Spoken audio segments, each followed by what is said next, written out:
5 बरस पे बाबा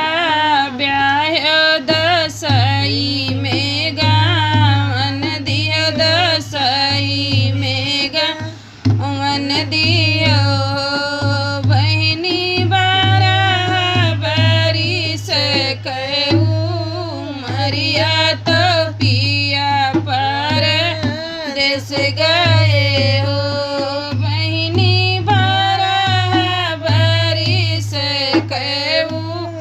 मरिया तो पिया पर देश गए हो कही गए कोठवा उठैली बांगला छवाइली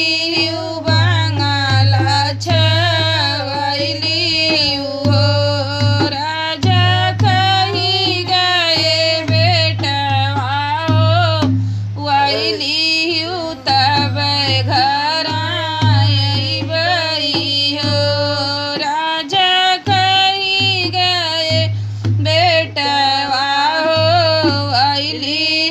तब घर आइबई हो द्वारे से आई देवर वायंगना बीचे ठड़ भयंगना बीचे ठड़ भये हो भाभी काहे तुअरा मानवा उदास तो काहे माना धूमिल हो भाभी काहे तुअरा मानवा उदास तो काहे माना धूमिल हो कही गए कोठवा उठैली बांगला छवाइली बांगला छवाइली हो राजा कही गए बेटवा हो